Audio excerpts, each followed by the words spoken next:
Hello everybody, my name's Kyle and I'm an illustrator and animator from the UK. I was asked by Evan from the YouTube channel Cartoon Block to come and do a video to show you how to draw some of your favourite Pixar characters. I'm going to start off with Buzz from Toy Story, and then after that I've got 5 other Pixar favourites to go through as well. If you'd like to have a go at drawing these yourself at home, you're going to need a pencil, an eraser, or if you'd like to try drawing this on the computer, I'd recommend you use a graphics tablet to do that. So let's start by drawing Buzz from Toy Story. So we're going to begin with a basic rectangle shape. And this rectangle shape is going to help us get the curve at the bottom of Buzz's chin. We're going to follow that curve back round. This is going to get narrower as we get to the top. So what you should see is almost like a potato shape forming. So when you're happy with this, you can then rub out the rectangle around the edges and then tidy up any lines if you need to do so. What we're looking to do then is divide this shape up into 4 sections. And this will help us later on when we're drawing in the facial features to position them exactly where they need to be.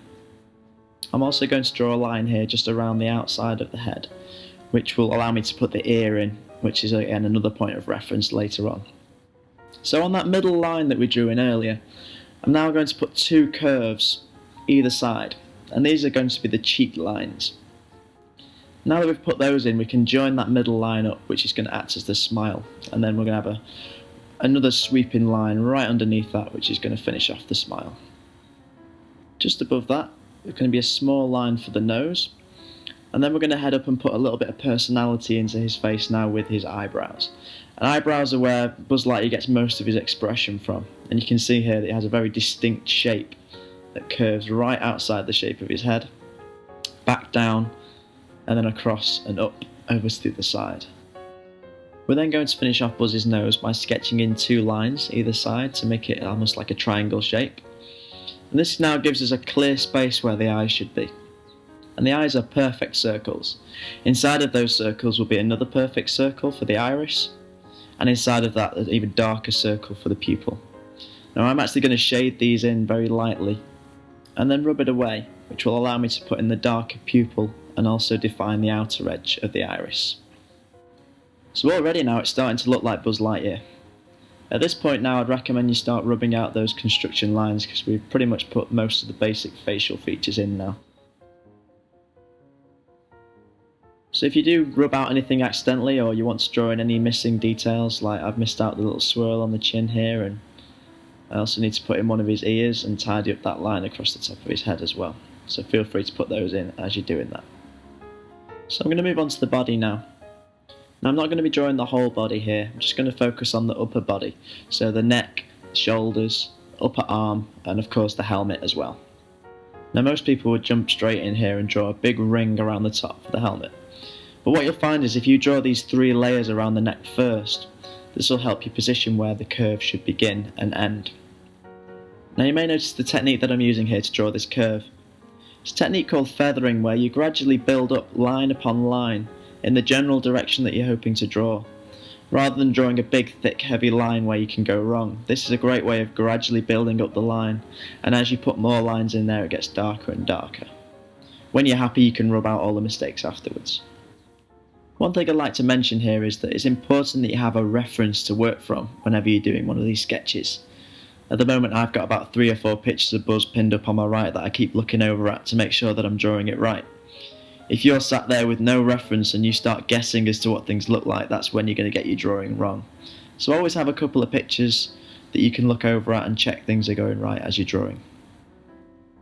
So it's up to you at this point if you want to start colouring in this sketch. I'm going to use my pencil to roughly shade in some areas of tone here, just to make him look a little bit more 3-dimensional, so you can see there on the nose and just around the chin, it just makes it pop out from the page. So coming up next I've got 5 more sketches of characters from some of your other favourite Pixar movies. I'm not going to guide you through in quite the same way, but hopefully you'll see the same sorts of techniques that we were using on the Buzz sketch can be applied to the rest of these characters.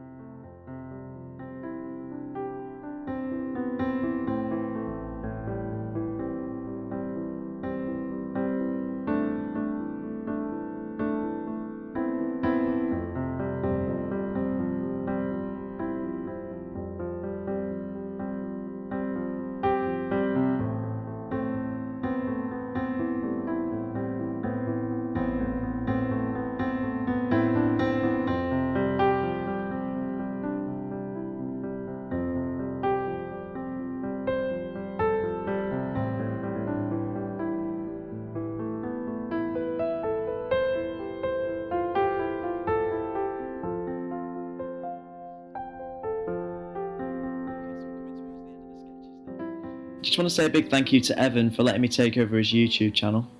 I also want to say a big thank you to Sean Bentley, who recorded the 2 tracks that you're listening to right now. First of which is a cover of Toy Story's You've Got a Friend in Me and Strange Things, which was originally written and recorded by Randy Newman, and the second of which was an original track that he recorded for one of my videos. If you'd like to see any more of my artwork, including this Toy Story 3 finger painting that I did on the iPad, you can check out kylelambert.co.uk. Hopefully you enjoyed the video, and thank you for watching.